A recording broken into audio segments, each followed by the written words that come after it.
Galnet News Digest, 6th of August 3310. We read the news so you don't have to. In this week's news, there are new ships. Aegis announces material rewards.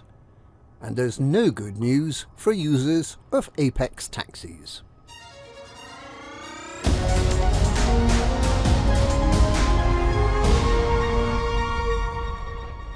The Python Mark II becomes generally available tomorrow. The Type 8 enters early access, and there are some more pre-built ship options to get you up and running quickly in a new line of work. The Python Mark II is a baby brother to the original Python. It has an extra large hardpoint, 2 extra utility mounts, better shields and armour, and it's both faster and more agile than the original Python. It balances those gains with a smaller power plant and distributor, a shorter jump range and a smaller fuel tank. The biggest compromise is the loss of optional internal compartments.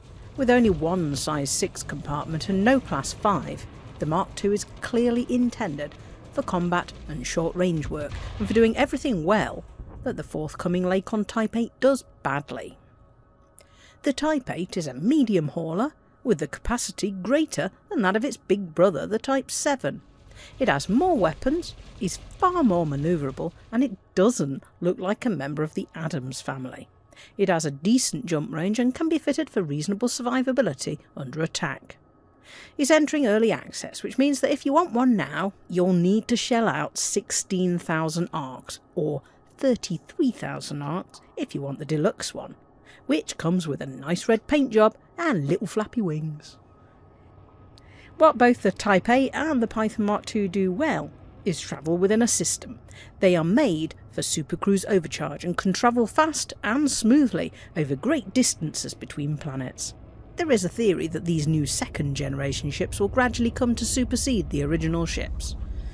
But it seems unlikely that the great Mark II is going to fall from favour anytime soon, even if it does wobble about a bit in supercruise.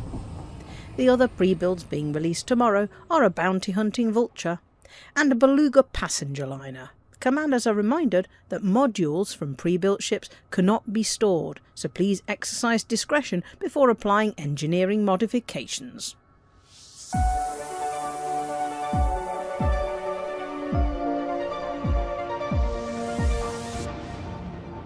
Anti-Thargoid agency Aegis has confirmed that it'll start issuing engineering materials as an additional reward for commanders taking part in the war against the Titans.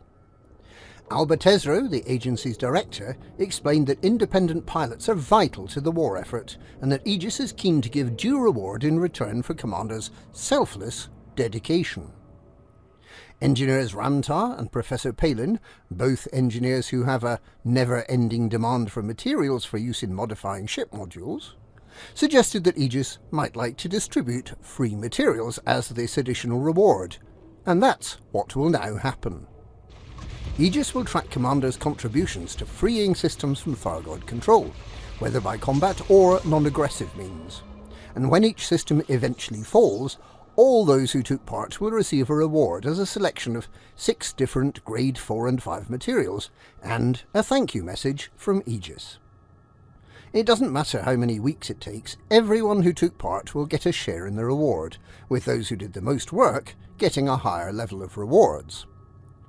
But commanders need to keep stock of their materials balances. If there's not enough storage for the random materials gifted, they'll be lost forever. Given that materials are going to be so much easier to earn through missions and through gorging your way through the materials in high-grade emission sites, it might be something of a struggle to keep enough space in your material storage for the free gifts coming from Aegis.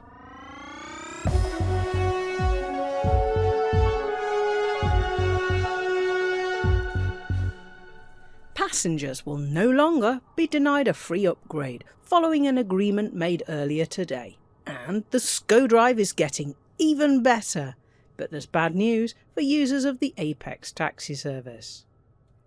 Liners with luxury cabins have until now been unable to carry lower class passengers, as the stewards have refused to allow ordinary people to sully the hallowed cabins of luxury.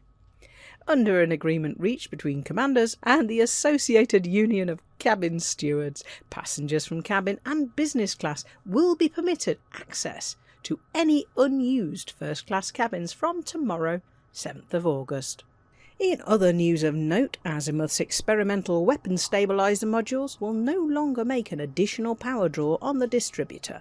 When buying a SCO-enabled frameshift drive, a new regulation means that the vendor must clearly label the drive with its expected fuel consumption, and a tweak has been made to SCO drives to make them immune from being mass-locked by small planets, as they already are for medium and large planets. This means that the SCO drive is a great way to get back into space after visiting a planet. The bad news is that the Apex taxi service, which is relied upon by commanders who don't own a ship or have been drinking too heavily to fly one, has still not retrofitted its fleet with SCO drives. So, if your destination is more than a couple of thousand light seconds away, you'll still have time for a power nap while you wait for the taxi to arrive. And that's this week's Galnet News. Galnet News, we read the news so you don't have to.